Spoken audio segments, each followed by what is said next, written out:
Oleadas y golpe de calor, condiciones médicas que pueden ser de suma importancia y que pueden llevar al paciente al fracaso multiorgánico y próximamente o no, o próximo a al fallecimiento. El calor, cuando hablamos de calor, es un término relativo. Una persona puede sentir calor intenso y otra no, ¿no? Por eso es un término relativo. Y los periodos calientes, las llamadas oleadas de calor, van a variar mucho su intensidad y duración dependiendo del ambiente, dependiendo del tipo de persona. Hay personas que tienen condiciones médicas que perciben el calor mayor, por ejemplo, los trastornos hipertiroideos, los pacientes perciben el calor más intenso. ¿Ok? Que las personas que no tienen algún otro trastorno. Por eso el calor es un término relativo. Para lo que una persona es un calor intenso, para otra puede ser que no lo sea. Las temperaturas ambientales pueden cambiar rápidamente y pueden presentar fluctuaciones diurnas.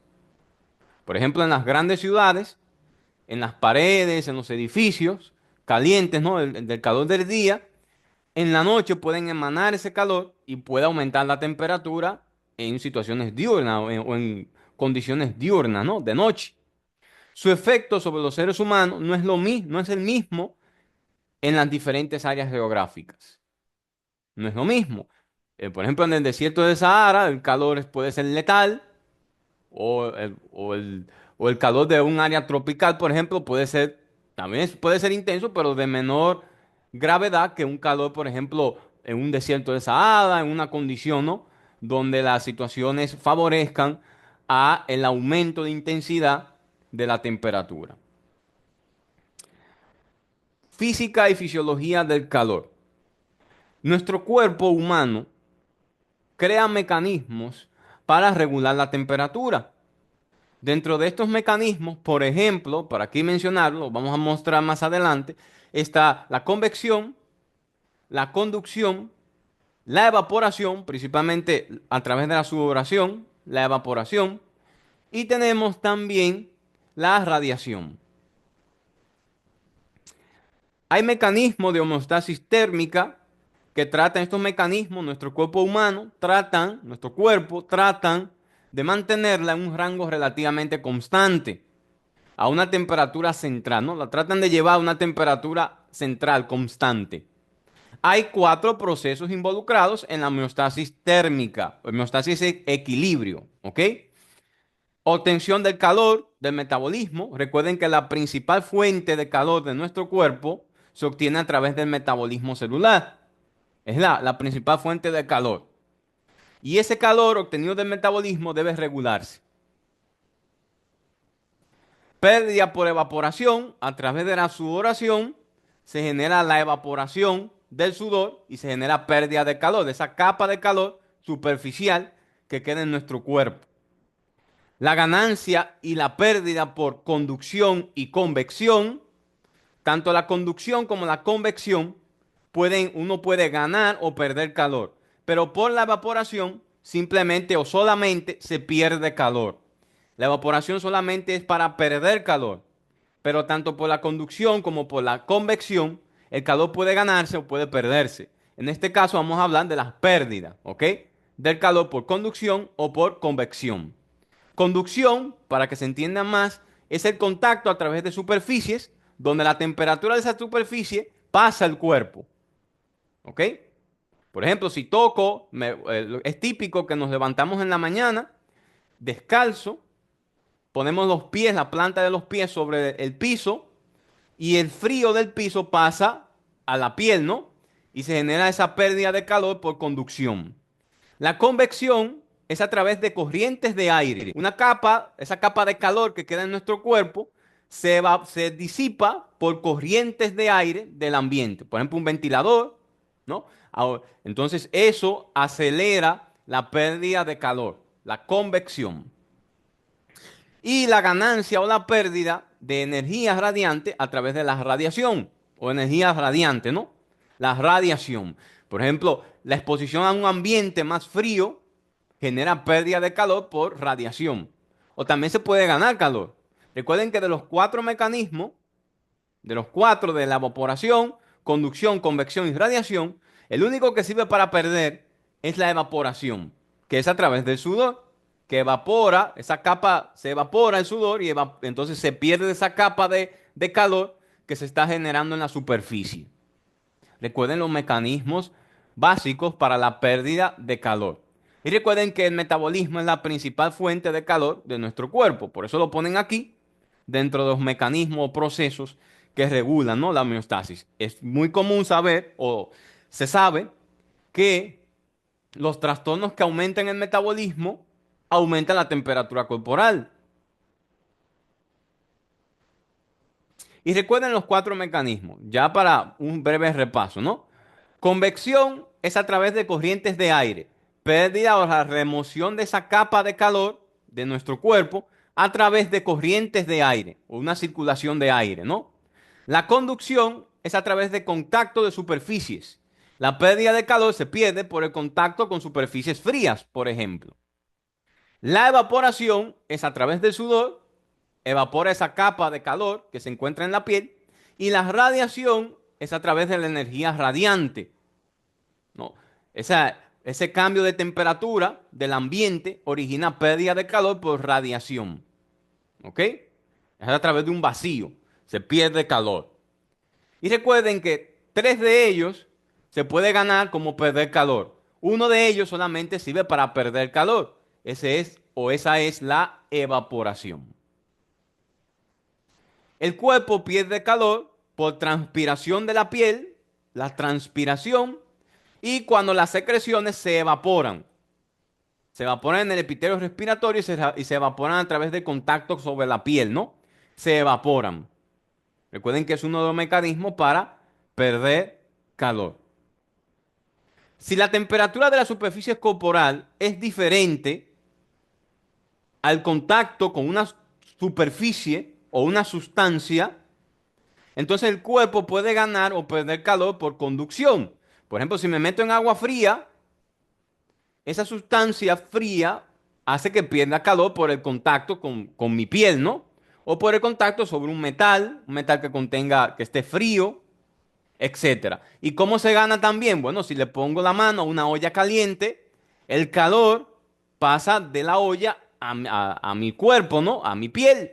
Y esto puede generar también un aumento de temperatura. Recuerden que el calor se puede ganar o se puede perder por conducción. Esto es a través de contacto con superficies. La superficie corporal entra en contacto con sustancias o masas o cuerpos, ¿no?, que contienen una temperatura más baja, una temperatura fría, para así decirlo. Y esa temperatura pasa del objeto a la piel. Si la sustancia con la cual está en contacto es un medio fluido, corrientes, una corriente de agua, una corriente de aire, esto hace que la conducción se acelere. Pero este proceso se conoce como convección. ¿Ok? La convección acelera la conducción.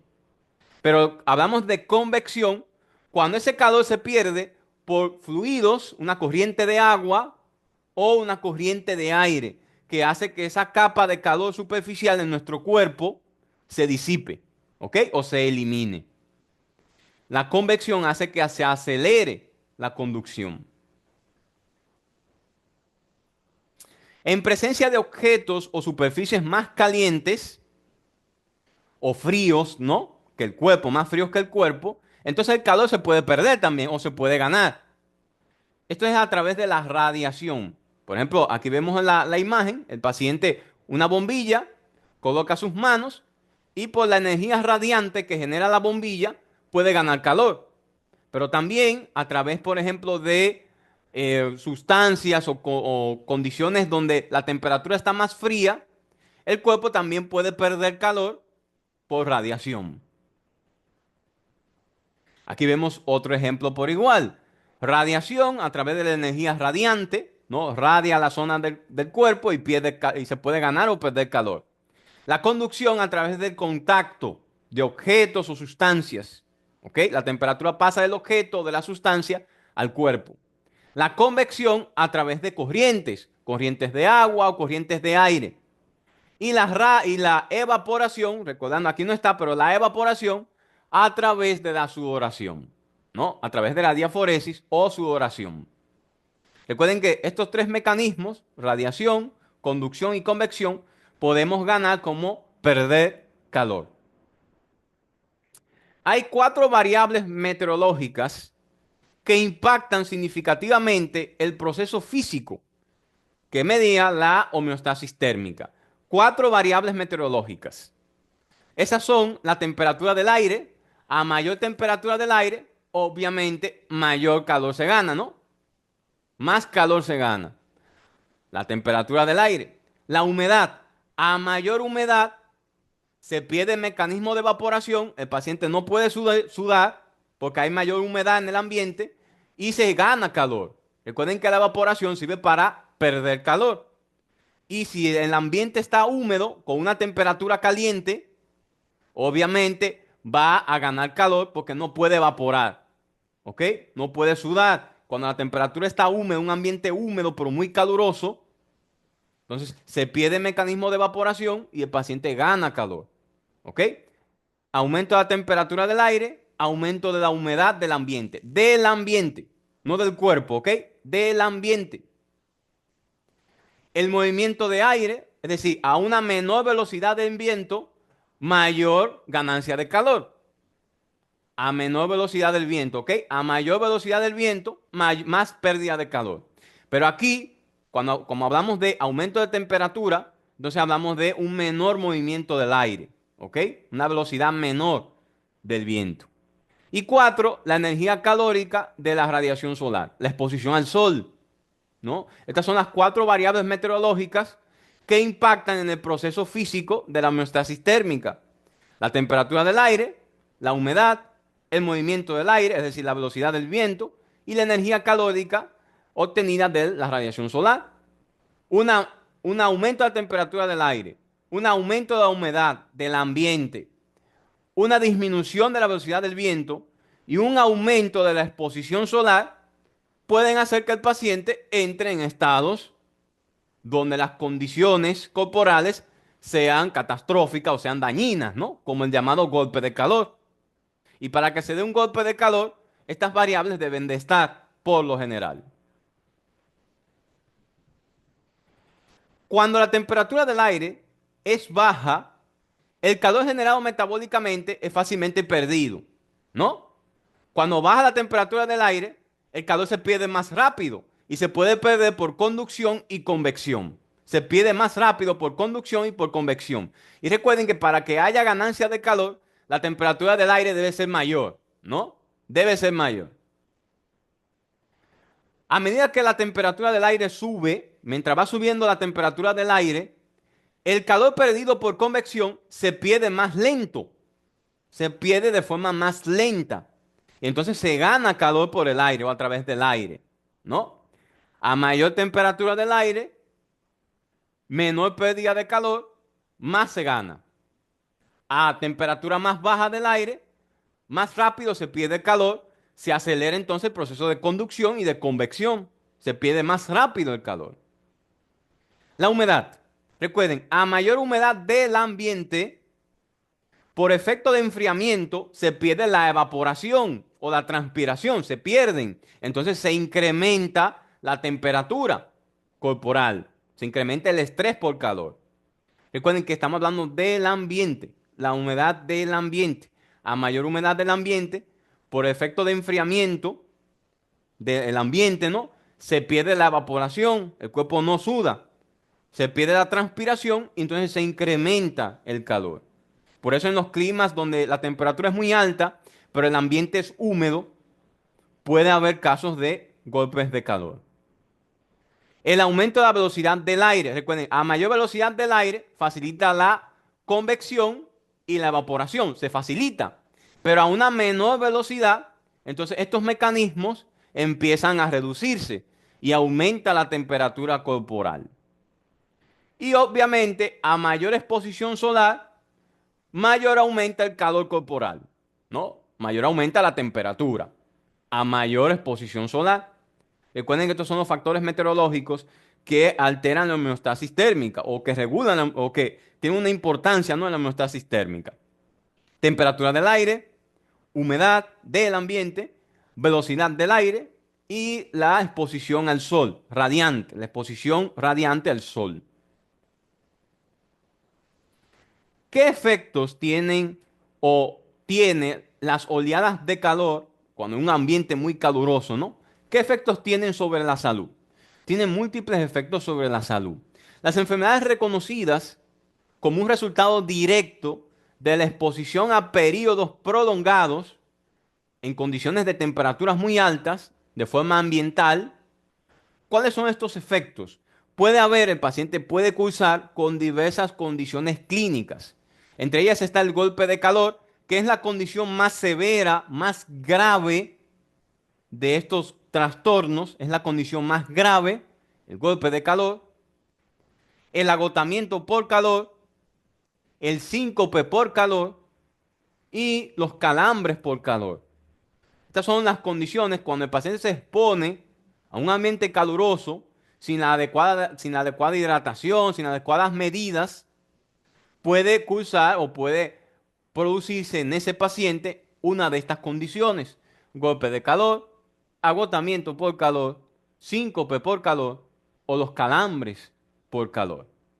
Las oleadas de calor, que son los periodos prolongados, ¿no?, de temperaturas muy calurosas, también incrementan la morbilidad y la mortalidad debido a otras enfermedades. Se sabe que las enfermedades vasculocerebrales, las enfermedades cardiovasculares, aumentan por el grado de estrés que genera el calor en el cuerpo, ¿no?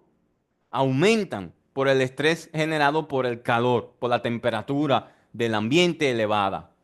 Aumenta la incidencia de enfermedades cardiovasculares y enfermedades vasculocerebrales. Golpe de calor. Recordad que es el estado más grave y crítico, que puede ser letal, de los pacientes que tienen o que se exponen a temperaturas muy calientes, ¿no?, en el ambiente. Ocurre cuando la transpiración y la respuesta vasomotora, hemodinámica y adaptativa se pierden. ¿Ok? Se pierden, en realidad, cuando hay un golpe de calor, hay un fracaso de los mecanismos que regulan la pérdida del calor. Hay un fracaso de la transpiración y evaporación, hay un fracaso de la convección, hay un fracaso de la conducción, hay un fracaso de la radiación. Se pierden estos mecanismos, hay un fracaso de estos mecanismos. Hay una alteración de la respuesta vasomotora hemodinámica y adaptativa. El paciente tiene cambios del comportamiento. Todo esto trae como consecuencia alteraciones que generan daño multiorgánico y pueden provocar la muerte o fallecimiento de ese paciente. ¿Ok? Los mecanismos ya se hacen imposibles ya que puedan regular la temperatura corporal. Se han perdido ya estos mecanismos prácticamente. Se habla de varios tipos de formas de adquirir el golpe de calor. Tenemos, por ejemplo, la insolación clásica. Esta ocurre en personas sedentarias, ancianas, que son expuestas o están expuestas a periodos prolongados, tienen días o semanas aguantando estas temperaturas elevadas o prolongados a un estrés por calor. Hay condiciones también que favorecen esto, por ejemplo, una condición donde el paciente no tenga una adecuada ventilación en el hogar, donde no haya una adecuada refrigeración, ¿no?, donde no estén disponibles los diversos mecanismos o formas que tiene un hogar, un ambiente para regular la temperatura. La insolación desencadenada por el ejercicio es la otra forma por la cual podemos tener un golpe de calor, la llamada insolación desencadenada por el ejercicio. Esta afecta más a personas jóvenes que están expuestas, ¿no?, a un estrés físico, a un ejercicio extenuante en un ambiente caliente.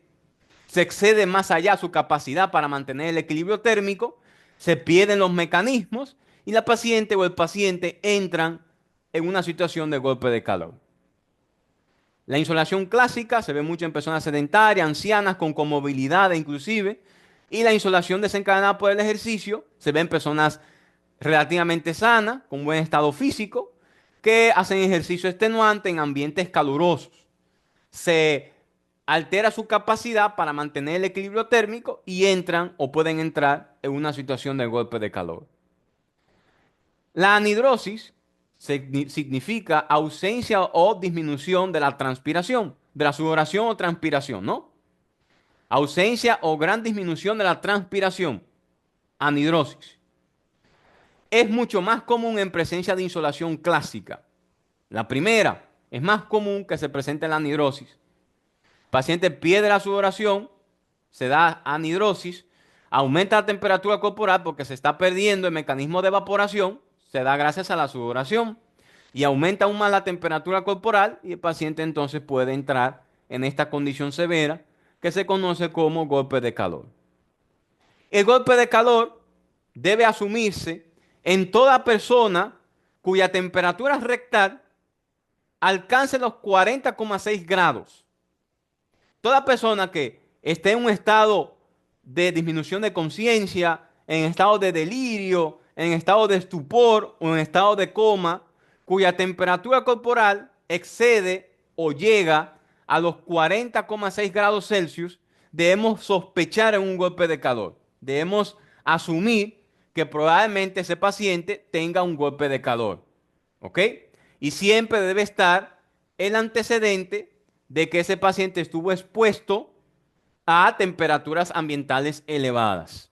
¿Ok? Debe estar ese antecedente también para asumir que ese paciente que está cursando con ese cuadro clínico tiene un golpe de calor.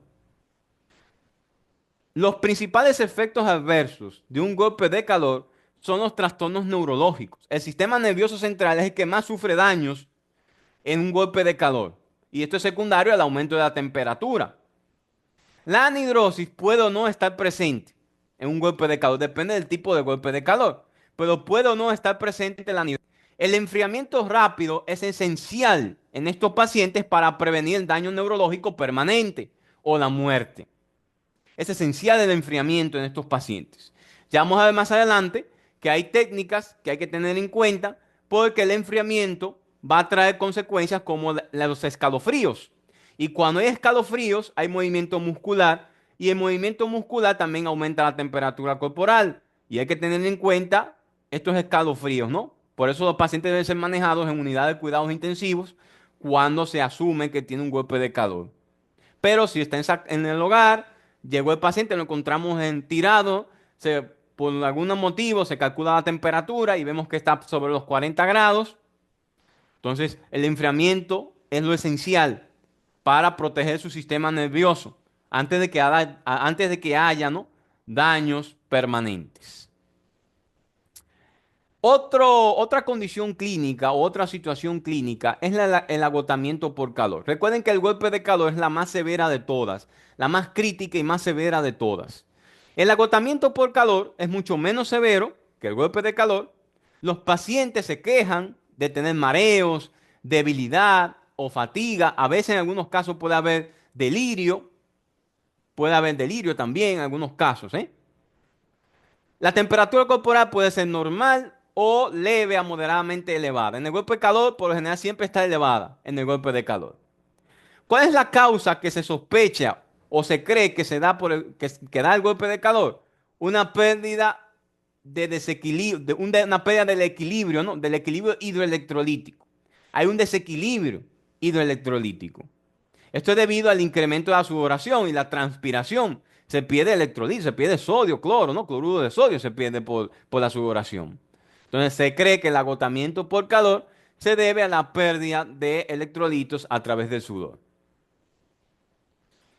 La otra situación que puede ocurrir en un paciente que se expone a una temperatura muy caliente es el síncope por calor. Este cuadro es benigno, por lo general el paciente se recupera inmediatamente luego de que se aclimatina, ¿no?, el tiempo. Cuando se aclimata la condición, el ambiente, hay una aclimatación ambiental adecuada, el paciente se recupera rápidamente. Síncope, recuerda que es la pérdida súbita del nivel de la conciencia, ¿no? Se da en pacientes que están sometidos a un ambiente muy caluroso, pueden sufrir un síncope. Se cree que este síncope está mediado por la vasodilatación. Hay una vasodilatación, llega menor flujo sanguíneo al cerebro y se provoca el síncope. ¿Ok? El paciente pierde la conciencia, pero se revierte rápidamente cuando se acuesta el paciente y cuando no, se aclimata la condición, el ambiente, entonces el paciente recupera la conciencia. ¿Ok? Es un problema benigno, el paciente se recupera sin otro problema. El siguiente que puede ocurrir, o la siguiente condición que puede ocurrir en condiciones de ambientes calurosos, son los calambres por calor. Resultan de los desequilibrios electrolíticos, al igual que el agotamiento por calor. Luego de ejercicios extremos en medio del calor, tiende a ocurrir en los músculos ejercitados, principalmente a nivel de las pantorrillas o músculos inferiores, de los miembros inferiores, ¿no? Principalmente. Son calambres que ocurren en minutos, de minutos a segundos.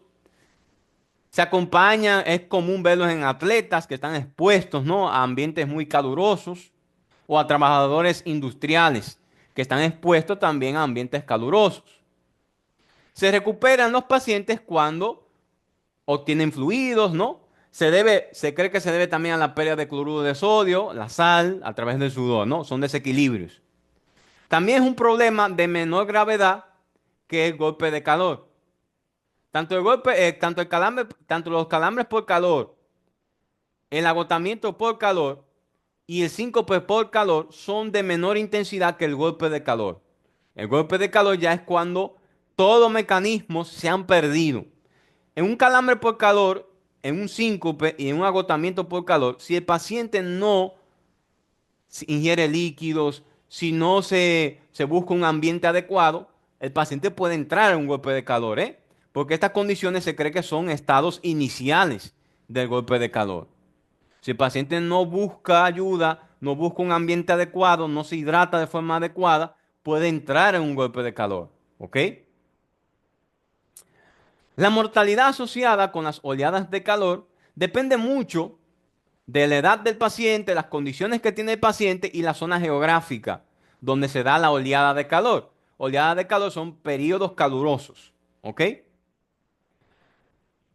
El golpe de calor es el único con una letalidad importante. Es el más grave de todos estos cuadros. Cuando se hacen estadísticas, se toma más el golpe de calor, el que tiene la letalidad mayor, el golpe de calor.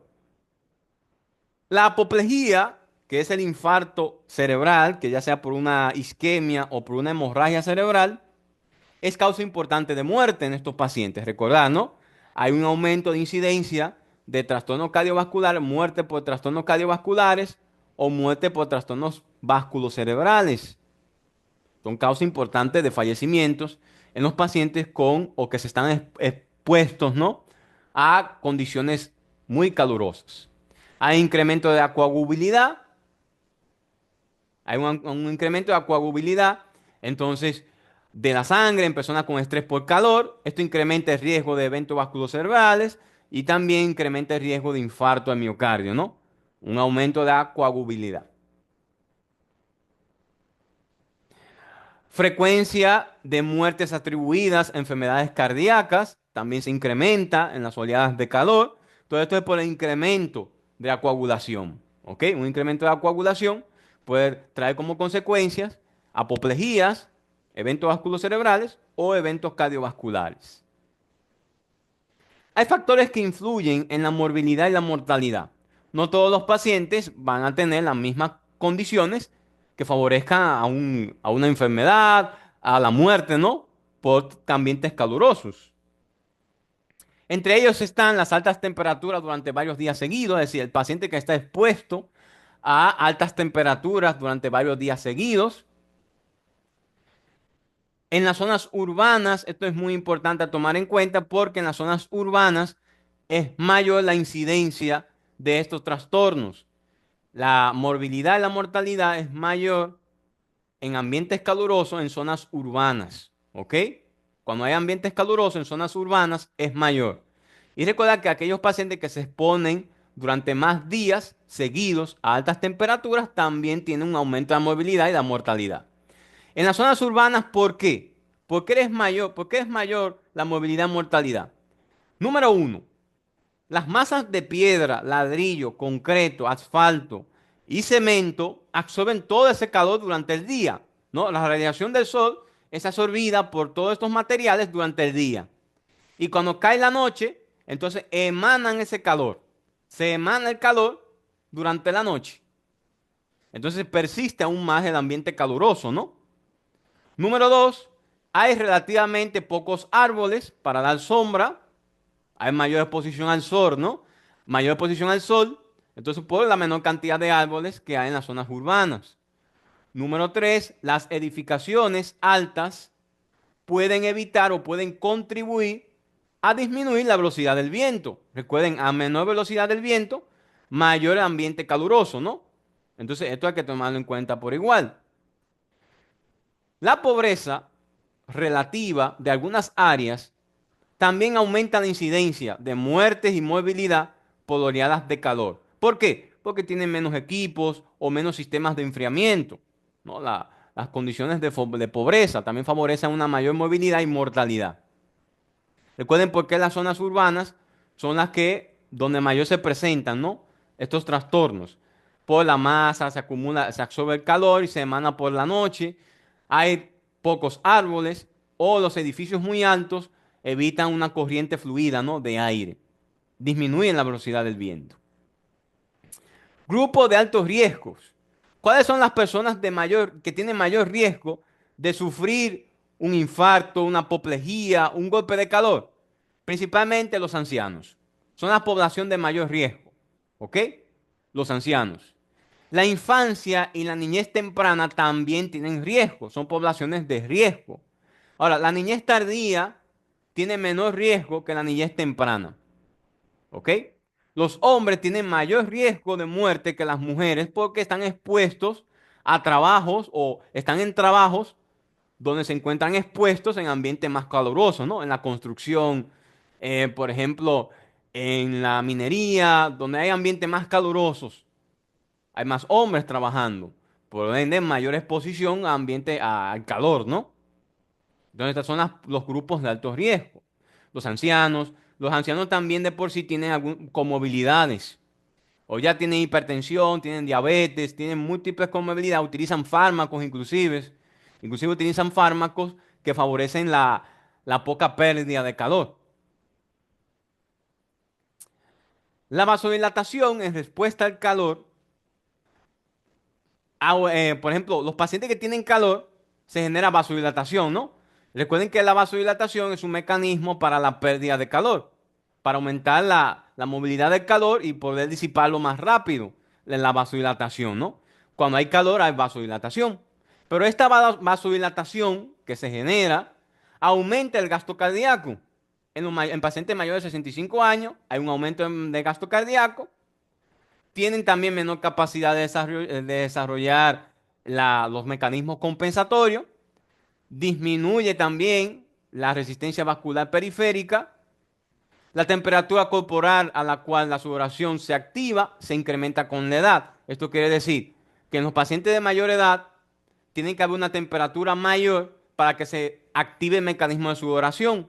No pasa esto en pacientes jóvenes, que cuando ya el paciente empieza a tener cierto grado de temperatura, este mecanismo se va perdiendo y tiene que haber un aumento de la temperatura corporal aún mayor para que se active el mecanismo de sudoración. Por eso también los pacientes ancianos son un grupo de alto riesgo, porque el mecanismo de sudoración está ya, vamos a decir, defectuoso, ¿no? Se ha perdido ya gran parte. Los ancianos también tienen mayor probabilidad de enfermedades crónicas, ya con ellos ya tienen enfermedades crónicas ya de base. Y esto aumenta la mortalidad también en los pacientes que se exponen a oleadas de calor, pacientes que tienen comorbilidades ya, ¿no? Instauradas. También tienen antecedentes de consumo de fármacos. Hay pacientes que sufren de trastornos de ansiedad, que utilizan tranquilizantes, utilizan, por ejemplo, fármacos antihistamínicos para procesos alérgicos, utilizan antidepresivos, utilizan antiparkinsonianos y estos fármacos pueden tener ciertos efectos anticolinérgicos. Si utilizo fármacos con efectos anticolinérgicos, bloqueo la sudoración. Y sin sudoración, la temperatura se va a elevar. ¿ok? Porque no se da el mecanismo de evaporación. Puede incrementar el riesgo de golpe de calor, ¿ok? La obesidad también es un factor importante que afecta la tolerancia al calor. Como tengo más tejido adiposo en la obesidad, esta grasa subcutánea va a actuar como un aislante, ¿ok? Va a preservar más el calor, va a impedir que el calor se transfiera de forma adecuada. Entonces, los pacientes obesos también tienen mayor riesgo de sufrir un golpe de calor, porque el calor se mantiene más en su cuerpo, ¿ok? Por el tejido subcutáneo, por la grasa subcutánea. Impide la transferencia de calor de forma adecuada. Y esto también es una población de riesgo ante oleadas de calor. Hay algunos pacientes también, aparte de la obesidad, hay algunos pacientes que tienen, por ejemplo, ausencia congénita de glándulas sudoríparas. Tal es el caso de la displasia ectodérmica, por ejemplo. Hay muchos pacientes que tienen ausencia congénita de glándulas sudoríparas. Obviamente no se da la sudoración y pueden tener un golpe de calor, ¿no? La esclerodermia por compromiso cutáneo, recuerden que la piel es una forma importante, ¿no? El calor se pierde a través de la piel. Y la esclerodermia puede producir, o es una enfermedad que aumenta el riesgo del paciente tener un golpe de calor. La esclerodermia, por compromiso cutáneo difuso. Recuerda que hay fármacos, por ejemplo, los neurolépticos, tienen efectos anticolinérgicos. Entre ellos están las fenotiacinas, las butirofenonas y los tiosantenos. Estos fármacos tienen efectos anticolinérgicos y como tienen efectos anticolinérgicos inhiben la sudoración. ¿Ok? Se inhibe la sudoración. El uso de drogas con efectos anticolinérgicos, estas drogas tienen efectos anticolinérgicos. Los antidepresivos tricíclicos, algunos antiparkinsonianos y los antihistamínicos. Tienen también efectos anticolinérgicos y inhiben la sudoración. Disminuye la evaporación y aumenta la temperatura, ¿no? Estos son los pacientes que tienen riesgo de sufrir golpes de calor, ¿ok? Que utilizan neurolépticos o fármacos con efectos anticolinérgicos. Los ancianos son pacientes que utilizan estos fármacos para el tratamiento de Parkinson, para el tratamiento de depresivos, Alzheimer, ¿no? Enfermedades que provocan depresión, antihistamínicos, tienen trastornos alérgicos por lo general, etcétera. Y los neurolépticos para tratar trastornos psicóticos que son frecuentes los trastornos demenciales, ¿no? En la, en la, en la vejez, ¿no? Son frecuentes los trastornos demenciales. Hay factores que llevan a una relativa baja incidencia de efectos adversos. Es decir, hay condiciones que llevan al paciente a que tenga menos riesgo de padecer un golpe de calor o cualquiera de los trastornos que se originan por una oleada de calor, ¿no? O por un periodos de calor prolongados. La disponibilidad de aire acondicionado disminuye el riesgo. La abundancia de árboles disminuye el riesgo de estos trastornos, ¿no? El acceso al cuidado sanitario también disminuye el riesgo. Y recuerden también, recuerden, la hidratación. La adecuada hidratación también disminuye el riesgo, ¿ok? La adecuada hidratación. No está aquí, pero es importante, una adecuada hidratación en ambientes calurosos. No se ha demostrado una mayor vulnerabilidad biológica en ninguna raza. Es decir, no hay una raza que le dé más estos trastornos que otra. Negra o blanca, no hay ninguna que le dé más estos trastornos que la otra. Siempre depende mucho de factores ambientales, de factores como las comorbilidades que tenga el paciente, de la edad. Depende mucho de estos factores más que de la raza. No hay ninguna raza que se haya demostrado que sea más vulnerable, ¿no? A las oleadas de calor que otra. Prevención de efectos adversos. Hay medidas preventivas para evitar estos efectos adversos. Entre ellas está el aire acondicionado, ¿no? Previene efectivamente el golpe de calor, el uso de aire acondicionado, o ventiladores en caso de que no haya, ¿no? Una adecuada hidratación, aquí la tenemos, la adecuada hidratación. Adecuada ingestión de sal, ojo, no en todos los pacientes se recomienda un aumento de las sales, ¿ok? Hay tabletas de sal que se recomiendan, pero están contraindicadas, por ejemplo, en pacientes hipertensos, en pacientes con alteración de la función renal, están contraindicadas. porque va a aumentar su hipertensión, va a aumentar su alteración renal, ¿no? Entonces hay que tener en cuenta esto. No en todos los pacientes se recomienda un aumento de ingestión de sales. No en todos los pacientes. Aire acondicionado, aclimatar, ¿no? La condición del hogar, una adecuada hidratación y una adecuada ingestión de sales. Ojo, cuidado con las enfermedades crónicas como la hipertensión y la falla renal. Cuidado de los ancianos, son las personas de mayor riesgo, ¿no? La población de mayor riesgo, los ancianos. Tenerlo en cuenta los niños, la niñez temprana, ¿no? Los infantes. El padre siempre a cargo de ellos, con adecuada hidratación, adecuada ropa, aclimatar, ¿no? La condición del hogar. Golpe de calor. Como es la condición más grave y más crítica que puede llevar al paciente al fallecimiento, cabe suma importancia hablar de ella. Y vamos a hablar un poco sobre el golpe de calor. El golpe de calor es una entidad potencialmente fatal, letal, que se caracteriza por temperaturas corporales por encima de los 40 grados, ¿no? Un punto importante es que el golpe de calor es un ejemplo de hipertermia, ¿no? La hipertermia es el aumento de la temperatura corporal sin verse involucrado el centro termorregulador del hipotálamo, sin cambios o modificaciones del centro termorregulador del hipotálamo. Eso es hipertermia. Y el golpe de calor es un ejemplo de hipertermia.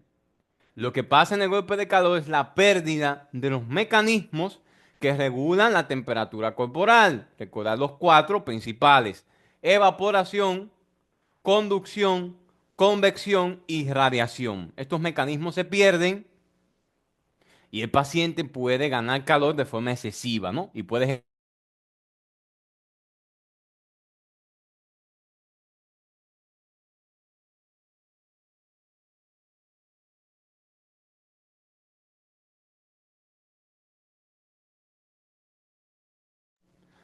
Lo que caracteriza el golpe de calor es una disfunción del sistema nervioso central. ¿Ok? Es lo que caracteriza. Aquí hay una disfunción del sistema nervioso central, pero esto es secundario a las altas temperaturas. Provoca delirio, convulsiones, coma y si el paciente no es tratado de forma inmediata, lo lleva a el fallecimiento, ¿no?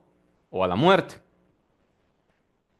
El registro de valores inferiores a 40 grados no debe considerarse como un descarte para el diagnóstico de golpe de calor. Es decir, si yo tengo un paciente que se expuso a altas temperaturas ambientales, me llega a la emergencia y le tomo la temperatura y su temperatura no está en 40, no quiere decir que no sea un golpe de calor. Va a depender mucho del tiempo en llegar al hospital, de las condiciones médicas que tiene ese paciente o si fue tratado o no antes de llegar al hospital. Depende mucho de todos estos factores. Entonces, una temperatura por debajo de 40 grados no descarta un golpe de calor. Muy importante a tomar en cuenta.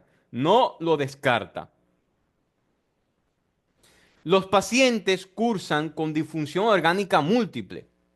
Todo este proceso, el golpe de calor, va a traer como consecuencia unas reacciones inflamatorias sistémicas que puede al final culminar todas estas reacciones en una disfunción orgánica. Todo esto es consecuencia a su vez de la elevación de la temperatura corporal. Recuerden que el golpe de calor se genera cuando hay un fracaso, ¿no? De los mecanismos termorreguladores. Produce una afección multisistémica que perjudica a los diferentes órganos del cuerpo humano. Una disfunción orgánica múltiple o síndrome de disfunción orgánica múltiple. Dentro de la etiología y fisiopatología del golpe de calor, sabemos que el paciente que está expuesto, ¿no? A temperaturas ambientales muy calurosas, muy calientes, está sometida, ¿no? A altas temperaturas, se puede generar un fracaso de los mecanismos que regulan la temperatura corporal, del sistema de termorregulación corporal, ¿no? Y puede llegar a tener un golpe de calor que si no se trata puede ser letal. Esta condición, el golpe de calor, puede ser resultado de las siguientes condiciones. Una excesiva carga de calor ambiental, la exposición del ambiente, ¿no? Aparte de eso, una producción de calor metabólico aumentada. Hay condiciones, por ejemplo, endocrinas, como por ejemplo se da en el hipertiroidismo, feocromocitoma, que aumentan el metabolismo. ¿Ok? Al aumentar el metabolismo, paciente expuesto a temperaturas ambientales muy calurosas puede tener un golpe de calor de forma más rápida que cualquier otro paciente, por una producción de calor metabólico, ¿no? Aumentada. Una falla o inhibición de los mecanismos de pérdida de calor. Obviamente esto va de la mano con el primero y el segundo. Si ya yo tengo una falla o inhibición de los mecanismos de pérdida de calor, bueno, favorece a los demás y a su vez favorece a la aparición de un golpe de calor. Inicialmente, en los pacientes con golpe de calor, se produce un estrés térmico con una respuesta de fase aguda.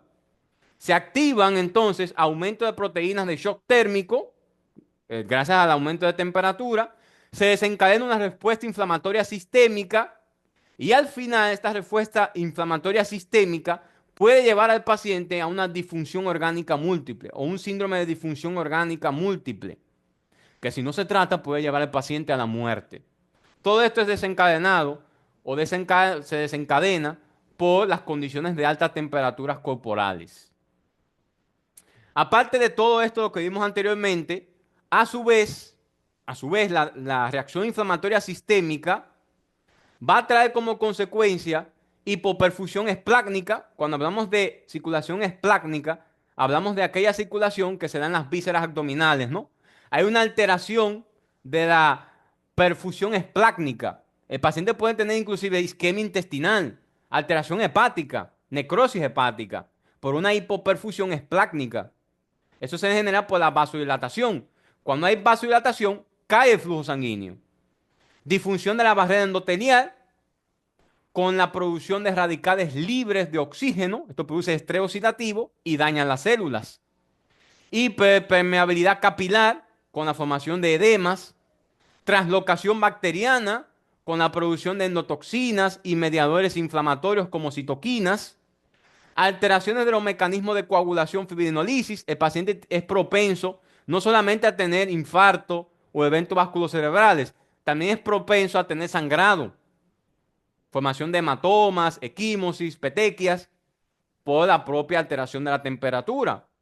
También puede haber daño celular con desnaturalización de proteínas celulares, lo que lleva a las células a necrosis y o apoptosis, muerte celular programada, ¿no? Apoptosis. Todo esto se genera por el aumento de la temperatura corporal, hipoperfusión esplácnica, disfunción de la barrera endotelial, producción de radicales libres que producen un daño oxidativo en la célula, hiperpermeabilidad capilar, translocación bacteriana, alteraciones de los mecanismos de coagulación y fibrinolisis, daño celular con desnaturalización de las proteínas celulares, lo que lo lleva a la célula a necrosis o apoptosis. Fíjense acá, golpe de calor, ¿no? Altas temperaturas corporales con disfunción del sistema nervioso central. Eso es el golpe de calor. Ese golpe de calor origina lesión térmica del tejido, puede haber muerte celular, necrosis, ¿no? Etcétera. Alteraciones de la coagulación, no solamente con formación de coágulos, también sangrado, ¿ok? Y activación de reacciones inflamatorias, las endotoxinas y citoquinas. Todo esto lleva al paciente a una respuesta sistémica inflamatoria. Todo esto se da como consecuencia de la respuesta inflamatoria sistémica, ¿no? Al final, la respuesta inflamatoria sistémica puede traer como consecuencia la disfunción orgánica múltiple y al final ese paciente culmina falleciendo. ¿Ok? Todo esto se da por el golpe de calor, por las altas temperaturas. Hay factores de riesgo para que se presente un golpe de calor. 3 de estos factores son del medio ambiente. 3 factores del medio ambiente. Las altas temperaturas, la alta humedad y la ausencia de viento. Esto lo recordamos en la parte inicial, ¿no? Alta temperatura, la alta humedad del ambiente y la ausencia de viento. Recordad, son 3 factores del medio ambiente que favorecen a la aparición de un golpe de calor. Es común ver el golpe de calor en militares, deportistas sometidos a ejercicio intenso, corredores de maratón, mineros, agricultores. Es común, puede ser posible no verlos aquí. Se da mucho en militares, por ejemplo, que están en exposición a ambientes calurosos de forma frecuente.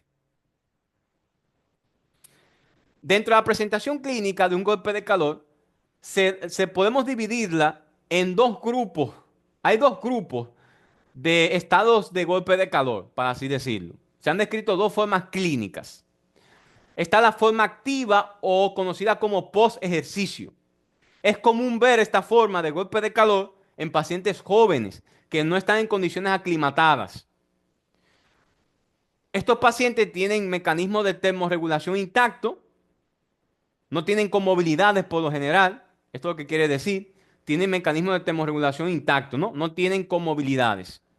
Han sido sometidos a un ejercicio extenuante, un ejercicio físico intenso, en condiciones no aclimatadas, y estos pacientes entran en estado de golpe de calor, ¿no? Si no adquieren, si no se hidratan bien, si no van a un lugar adecuado, etcétera. Se caracteriza esta forma de golpe de calor por un periodo prodrómico, es decir, antes de que debuten los síntomas característicos. Este cuadro prodrómico es de minutos, se da en minutos.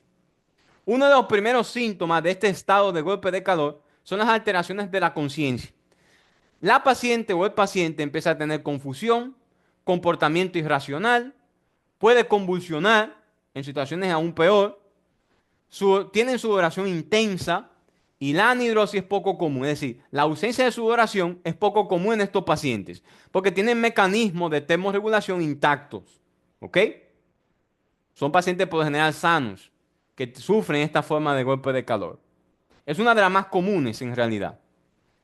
La otra forma de golpe de calor es la llamada pasiva o clásica. Esta se da en pacientes envejecientes de mayor edad con comorbilidades. Aquí los sistemas de autorregulación de la temperatura están alterados porque el paciente puede tener comorbilidades agregadas. ¿Ok? Se da en pacientes con una patología previa. Es común ver esta forma en reposo o sometidos a altas temperaturas en pacientes de mayor edad. Estos pacientes ya tienen comorbilidades, son pacientes debilitados. Pueden ser pacientes jóvenes también, pero con comorbilidades, ¿ok? La forma pasiva o clásica. La otra es la activa o la posejercicio, ¿no? Esta es la pasiva o la clásica. Se da en pacientes jóvenes también, pero que tienen enfermedades crónicas. O aquellos pacientes que consumen fármacos que evitan, por ejemplo, la sudoración, neurolépticos o fármacos con actividad anticolinérgica, ¿no? Ya vimos unos cuantos en la parte de atrás. Recuerden que hay fármacos anticolinérgicos que tienen actividad anticolinérgica, ¿no? Como los antihistamínicos, los antidepresivos o antipsicóticos. Estos fármacos, como tienen actividad anticolinérgica, disminuyen la sudoración. Entonces hace propenso el paciente a tener un aumento de la temperatura corporal aún mayor, ¿no? Los agentes hay algunos agentes cardiovasculares, como algunos antihipertensivos y fármacos diuréticos, que pueden disminuir las respuestas fisiológicas naturales a la deshidratación y a la hipertermia. Disminuyen las respuestas naturales a la deshidratación. Por ejemplo, el paciente que toma cierto fármaco antihipertensivo pueden disminuir la sensación de sed. Y el paciente no obtiene agua porque tiene una disminución de la sensación de la sed. Y puede deshidratarse tanto que puede entrar en un golpe de calor por deshidratación, severa, por pérdida excesiva de líquidos, ¿no? Y electrolitos. El periodo prodrómico de esta forma de golpe de calor, la pasiva, ¿ok? De golpe de calor, a diferencia de la activa, esta dura 1 o 2 días, por lo general 24 o 48 horas en instaurarse. Hay algunos pacientes que acuden al hospital 4 a 6 horas del inicio. Recuerden que la otra forma es rápida, en minutos se da. Esta se da en horas, ¿no? O días. Se caracteriza por un cuadro de aletargamiento, paciente luce en letargo, debilidad, náuseas, vómitos, trastornos clásicos de golpe de calor que consisten en compromiso de estado de conciencia. Aquí hay anhidrosis. Fíjense que ya el paciente tiene alteraciones, ¿no? De los mecanismos termorreguladores y se encuentra la hipertermia, aumento de la temperatura corporal sin cambios en el punto de ajuste hipotalámico o sin cambios en el centro termorregulador. Eso es hipertermia, ¿no? Lo que la diferencia de la fiebre. La piel aquí está seca, caliente, tiene anhidrosis, falta de sudoración, ¿no? Está muy deshidratado y hay una elevación térmica aún mayor, ¿ok? Pero recordar que una temperatura corporal por debajo de 40 no descarta un golpe de calor, ¿ok? Esta forma de golpe de calor es de peor pronóstico que la forma activa, porque ya el paciente de por sí tiene comorbilidades. En el golpe de calor, en cualquier forma, tanto en la activa como en la pasiva, pueden haber trastornos cardiovasculares. Dentro de los trastornos cardiovasculares que puede generar un golpe de calor, estos se deben principalmente a una reducción del flujo sanguíneo secundario a la vasodilatación. Recuerde que cuando hay calor hay vasodilatación, ¿no? Esto genera una hipoperfusión de órganos. Hay vasoconstricción. Puede haber una vasoconstricción esplácnica, ¿ok?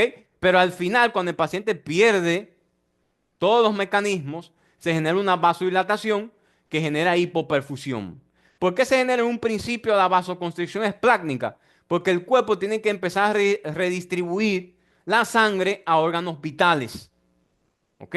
Empieza a redistribuir la sangre a órganos vitales como corazón, cerebro, riñones y disminuye la circulación esplácnica por la vasoconstricción. Pero después que el paciente pierde estos mecanismos compensatorios, aparece una vasodilatación esplácnica con hipoperfusión.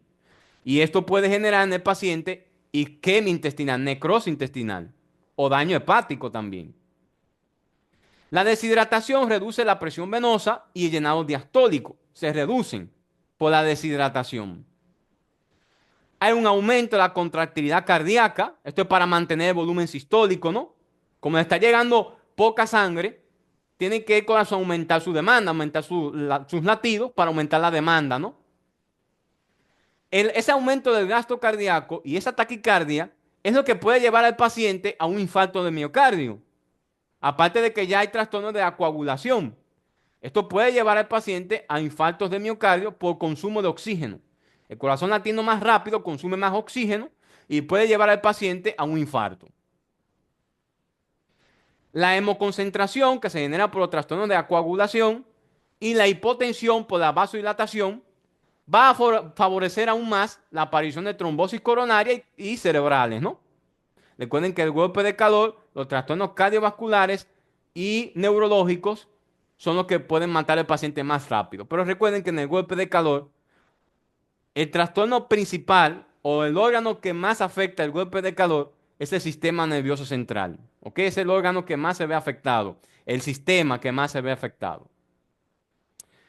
¿Qué pasa? En el golpe de calor, cuando hay destrucción celular o hay destrucción celular, se libera potasio a la circulación. Hay hiperpotasemia. Y como se libera fósforo, también hay hipocalcemia, porque el fósforo quela el calcio, ¿no?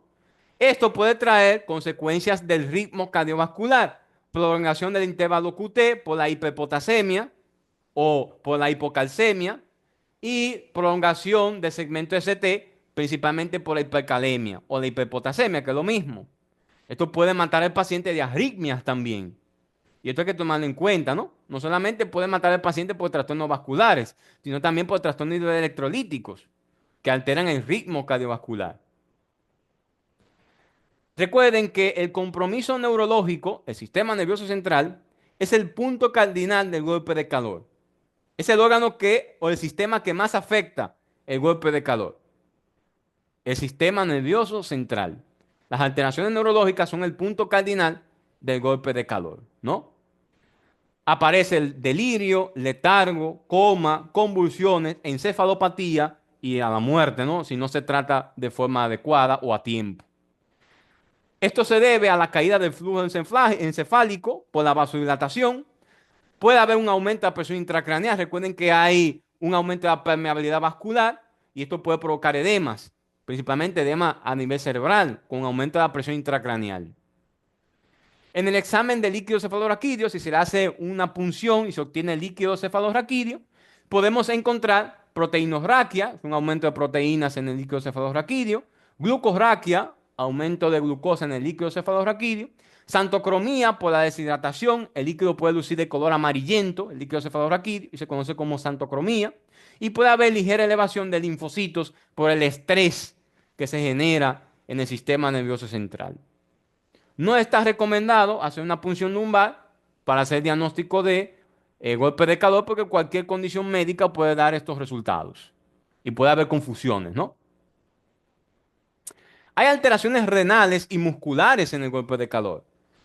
La rhabdomiólisis, que es destrucción muscular, puede alterar la función renal por la mioglobina que obstruye los túbulos renales, puede provocar insuficiencia renal aguda, ¿no? Esto puede agrava a su vez alteraciones hidroelectrolíticas, puede haber hipercalemia, que es un aumento de los niveles de potasio, conocido como hiperpotasemia, que es lo mismo. Puede haber hipocalcemia, hiperfosfatemia, que puede llevar al paciente a un trastorno del ritmo cardiovascular, ¿no? También alteración del equilibrio ácido-base. Puede haber acidosis metabólica en estas condiciones, que pueden ser severas inclusive. También hay alteraciones como deshidratación y alteraciones hidroelectrolíticas. Ya hablamos de la hipercalemia, que es la hiperpotasemia, o la hipocalcemia y la hiperfosfatemia, ¿no? Que pueden aparecer también por resultado de destrucción celular. Pero el paciente, recuerden que ha perdido mucho sudor, ¿no? Ha perdido muchos líquidos. Aumenta la respiración, aumenta la transpiración, aumenta la sudoración y deshidrata aún más al paciente. Además que el paciente también puede tener otras condiciones como diarrea, vómitos, que favorecen aún más las pérdidas de electrolitos y líquidos. Y todo esto da como resultado un desequilibrio, ¿no? ¿Ok? También aumenta la osmolaridad del plasma por deshidratación, aumento de sodio, aumenta la osmolaridad y esto empeora aún más el estado neurológico del paciente. Puede haber acidosis también por el daño celular y esto empeora más la condición clínica del paciente. Por eso la hidratación debe ser esencial en estos pacientes también. Compromiso gastrointestinal y hepático. Los pacientes pueden tener dolor epigástrico, dolor cólico abdominal, diarrea, que favorece aún más la deshidratación, ¿no? Úlceras por estrés en la mucosa gástrica o duodenal, con aparición de melena, sangrado, ¿no? Melena. O más grave, isquemia mesentérica por una disminución del flujo de la circulación esplácnica, ¿no? Pueden tener isquemia mesentérica. Hay datos de necrosis hepática y colestasis en los pacientes también con golpe de calor.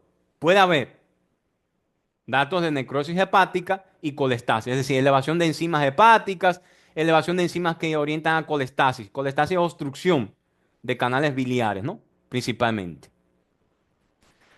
Complicaciones hemorrágicas, ya recordamos que son comunes también. Se activa el sistema de coagulación fibrinolisis. Puede haber petequias, equimosis que orientan a sangrado. Puede haber diátesis hemorrágica franca, un sangrado muy excesivo.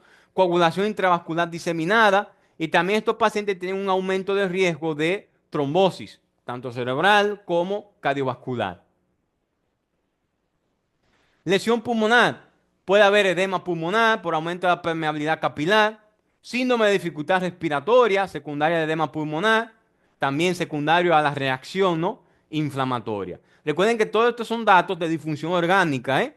Todo esto ya es el golpe de calor entrando en un síndrome de disfunción multiorgánica. La presencia de dos o más lesiones de órganos o sistemas se consideran como síndrome de disfunción multiorgánica. El tratamiento del golpe de calor se basa en dos pilares fundamentales: tratamiento de sostén de las funciones que están en falla y la disminución inmediata de la temperatura central. Son los dos pilares. Controlar la disfunción orgánica y disminuir de forma inmediata la temperatura corporal. Son los dos pilares del tratamiento del golpe de calor. El diagnóstico precoz y un tratamiento inmediato para disminuir la temperatura corporal a menos de 40,5 grados en los primeros 30 minutos de que se instala el cuadro, se ha visto que aumenta la supervivencia hasta más de un 90% si se trata a tiempo el golpe de calor. La supervivencia es muy buena si se trata a tiempo. Descender la temperatura central en la primera hora. ¿Por qué? Porque las disfunciones orgánicas se instalan rápidamente si no se trata en la primera hora. Entre la media hora y la primera hora debe tratarse ese paciente. Si no se logra el objetivo de descender la temperatura, Entonces aumenta la mortalidad. ¿Ok? Si no se trata en la primera hora. Es esencial entre la media hora y la primera hora, ya que las disfunciones se instalan rápidamente. Las medidas de enfriamiento deben suspenderse cuando se alcanzan los 38,5 grados. ¿Por qué? Porque recuerden que el enfriamiento va a originar escalofríos. Los escalofríos tienden a aumentar la temperatura corporal. Y yo no quiero volver a tener un paciente con con aumento de temperatura corporal, ¿no? Entonces, las medidas de enfriamiento deben iniciarse cuando llegue el paciente.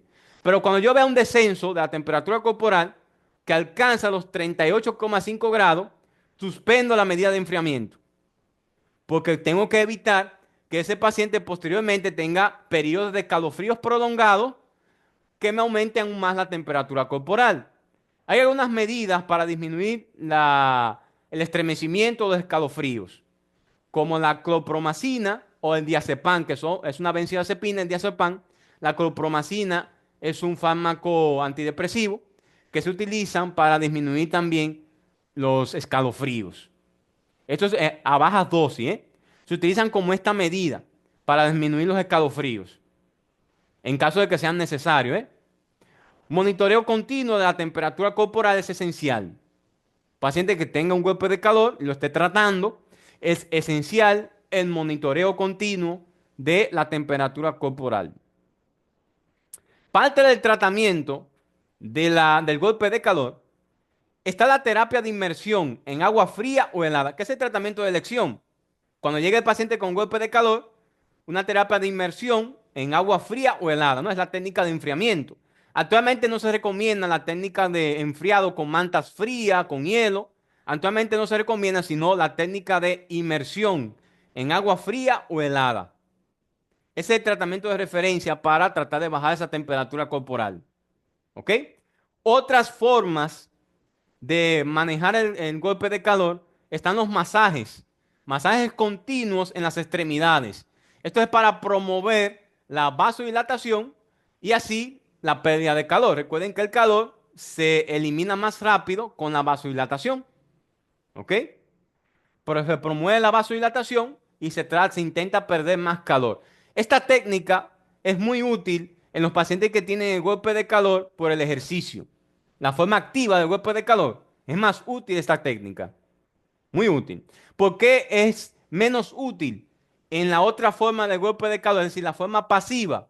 Porque el paciente ya tiene comorbilidades. Imagina un paciente con falla cardíaca que yo promueva la vasodilatación.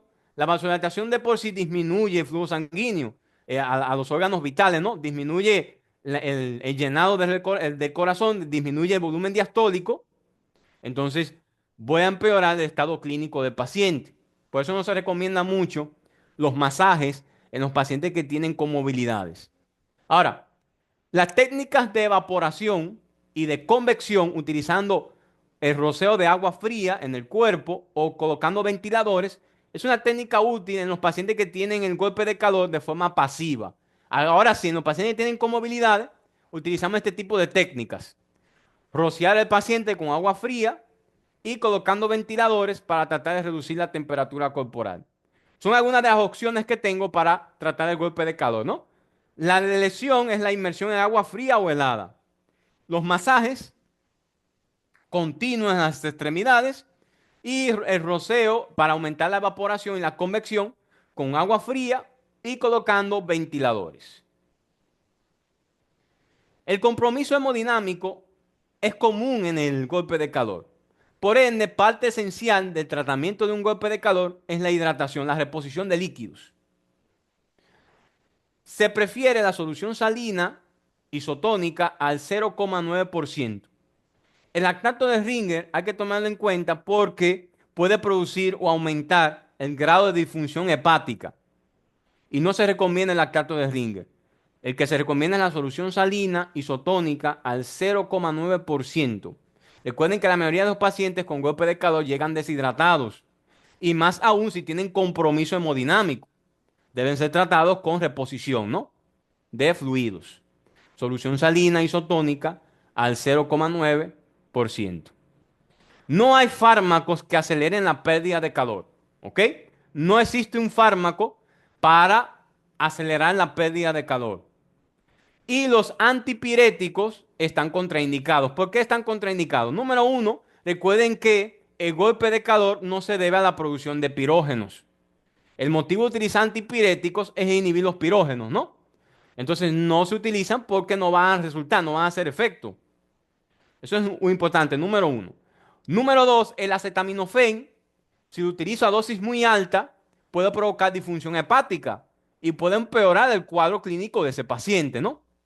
Y número tres, si utilizo, por ejemplo, ácido acetil salicílico, los AINES, pueden disminuir las plaquetas, disminuyen plaquetas, y yo tengo un paciente que tiene riesgo de presentar sangrado. Entonces tampoco se recomienda utilizar ningún tipo de AINES. ¿Ok? Principalmente porque los AINES no son efectivos en el golpe de calor, porque el golpe de calor no se debe a la producción de pirógenos. No se pueden, no se usan, ¿no? Las medidas de sostén y bajar la temperatura son el tratamiento pilar, los pilares de tratamiento del golpe de calor. Recuerden que no hay fármacos que aceleren la pérdida de calor. Si el paciente presenta escalofríos por las medidas de enfriamiento, por la inmersión en agua fría, que lo va a presentar, ¿no? Se utilizan fármacos para reducir los escalofríos. En caso de que lo presente, si aparecen, ¿no?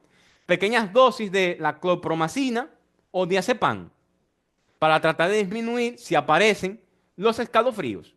Recuerden que los escalofríos aumentan la temperatura corporal. Es parte del mecanismo de termorregulación.